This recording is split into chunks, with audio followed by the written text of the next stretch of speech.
Media হাউসগুলো সত্যিকার অর্থে বন্ধ করে দিলে একটা ব্যাড প্রেসিডেন্স তৈরি হয়। ব্যাড প্রেসিডেন্স তৈরি হয় কি, বাইরে জোরে সোরে ক্যাম্পেইন হয়, যেটা ওই 1945-এর সময় সেই ধরনের এটা ইয়ে ছিল না।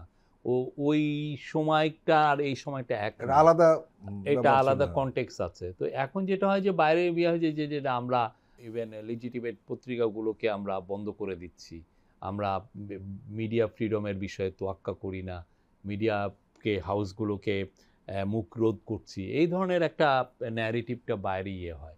আমি একটা জিনিস বলি যে যারা সত্যিকার অর্থে চামচামি করেন বা এই ধরনের জার্নালিজম করে অভ্যস্ত ছিলেন, তারা কিন্তু সোশ্যালি ডিসক্রেডিটেড হয়ে গেছে, তাদের ভয়েসটা কেউ নেয় না। আর মানুষ যখনই এসে একটা কথা বলতে চায়, মানুষ তখন তার ব্যাকগ্রাউন্ডটা দেখে, দেখা যায় এই লোকটা তো এই ছিল, হ্যাঁ, একটা সারা জীবন সে বুটলিকিং করে আসছে, পা চেটে এসছে।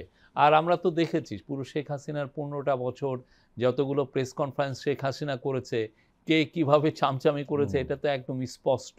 আর এগুলো আমরা আর্কাইভিং করারও কথা বলেছি, যে প্রত্যেকটা শেখ হাসিনার প্রত্যেকটা প্রেস কনফারেন্স আর্কাইভ করে রাখবে, যারা যারা চামচামি করতো যে একদম নির্জলা। এবং ওই চামচামিটা করারও মূল কারণ ছিল যে সে যাতে একটা প্রাইভেট কোনো বেনিফিট পায়, বিদেশ কোনো একটা ট্যুর বা একটা কন্ট্রাক্ট বা কোনো একটা জায়গায় ভালো পজিশন, এই তো।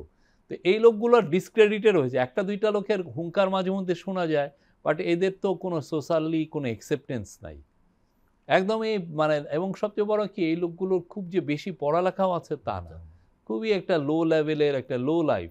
আপনি কখন লো লাইফ সেটেল করেন? যখন আপনার পড়ালেখা নেই, আপনি দেখতেছেন যে আমি পড়ালেখা দিয়ে আমি এটা আমি বিট করতে পারবো না, তখন আপনি লো লাইফে সেটেল করেন, লো লাইফের কাজগুলো করেন, দালালি করেন, চামচামি করেন। আপনার এই রুটে আপনি দেখেন, এই রুট ছাড়া আপনার আসলে সাকসেসফুল হওয়ার উপায় নেই, আপনি তখন ওই কাজগুলো করেন। এগুলোগুলা মানে দে আর কট, মানে তাদেরকে একদম এমনভাবে ধরা খেয়েছে তারা, যে এরপরে আর সত্যিকার অর্থে মানে এদেরকে নিয়ে কমেন্ট করাটাও আসলে ইয়ে। Bangladesh society has moved on. Professor Yunus দায়িত্বে নেওয়ার পরেই কিন্তু উনি পরিষ্কার করে ঘোষণা দিয়েছেন আমার ব্যাপারে প্রচুর সমালোচনার কোনো সমস্যা নেই, এবং যার কারণে আমরা এই বাংলাদেশ টেলিভিশনে বসেও এই সরকারের সমালোচনা করতে পারছি সহজেই। কিন্তু প্রবলেমটা হয়েছে অন্য জায়গায়, সেটি হলো এই পতিত সরকারের সমর্থন করে যদি কেউ টেলিভিশন চ্যানেল চালাতে চায় অথবা মিডিয়া হাউস চালাতে চায়, সেখানে কি হবে? যেমন ধরুন, আমরা ইদানিং লক্ষ্য করছি যে অনেক টিভি চ্যানেলে টক শোতে এমন ব্যক্তিদের নেওয়া হচ্ছে যারা ফ্যাসিস্ট রেজিমের পক্ষে 15 বছর ধরে কথা বলেছেন, নেগেটিভ বানিয়েছেন হাসিনার পক্ষে, এবং এদের কোনো অনুশোচনাও নাই। এসব ব্যক্তির কিন্তু আত্মগোপনে থাকার কথা ছিল, কিন্তু এরা এখন দেখা গেছে যে এই দূষরদেরকে এনে টক শোতে কথা বলা হচ্ছে।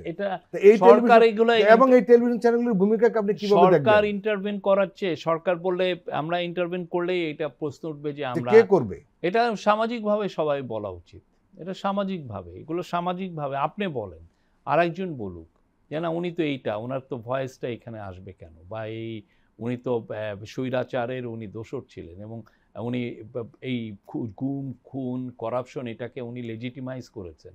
তো এটা নিয়ে আপনারা বলবেন। সরকার এগুলো বলতে গেলে হয় কি, তখন এসে যায় যে সরকার কি তাহলে ভিন্ন মতকে প্রশ্রয়, ভিন্ন মত না তো না, বাট এই কনোটেশনটা এটা এসে পড়ে, আপনি চান আর না চান এই ইন্টারপ্রিটেশনটা এসে পড়ে। সে বলবে যে ওকে, মানুষ বলে যে ও তো একটা গভর্নমেন্টের ক্রিটিক, তাকে আমরা তার বিরুদ্ধে যাচ্ছি, ব্যাপারটা এটা দাঁড়িয়ে যায়। তো এটা সামাজিকভাবে আসলে অনেক অনেক এটা একটা সামাজিক মুভমেন্টের বিষয়। আমরা 15 বছরে তো আমরা সামাজিকভাবে এই লোকগুলোর সাথে ডিল করেছি না, তো ওইভাবে সামাজিকভাবে, এবং এরা দিনের পর দিন তো এরা ডিসক্রেডিটেড হচ্ছেন, সামনে আরও ডিসক্রেডিটেড হবে। একটা জিনিস লক্ষ্য করেছেন নিশ্চয়ই যে ফ্যাসিস্টদের পক্ষে নতুনভাবে নানান ধরনের দাবি দেওয়া নিয়ে অনেক লোক মাঠে নামছে, কিন্তু এরা ফ্যাসিস্টের পক্ষের লোক, এবং তাদেরকে ফলো করে বিভিন্ন মিডিয়া কভারেজও করেছে। বিশেষ করে ইন্টারকন্টিনেন্টাল হোটেলের সামনে পুলিশ প্যাটার্নের ঘটনা কি মিডিয়া যেভাবে কভার করেছে, বিষয়ের ঘটনা তো সেরকম ছিল না। দেখেন, প্রাইভেটলি যখন অন্য মিডিয়াগুলো দেখিয়ে দিয়েছে যে ঘটনাটা কি হয়েছে, কে কাকে আক্রমণ করছে, কে কাকে ইয়ে করছে, ফলে হয় কি, এটা আমি বললে তখন অনেক ধরনের ইন্টারপ্রিটেশন হয়।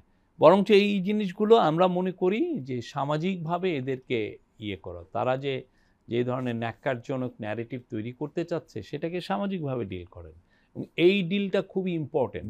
এই সামাজিকভাবে ডিল করলে ওইটার অ্যাকসেপ্টেন্স, যখনই সরকার ইনভলভ হয় তখন হয় কি, তাহলে সরকারের বিরুদ্ধে তখন বিশাল একটা শ্রেণী দাঁড়িয়ে যায় যে না, তোমার এই কথাটা তুমি বলতে পারো, বা তুমি আমাকে ইন্টিমিডেট করছো, তোমার কথাটা আমি থ্রেট হিসাবে দেখছি।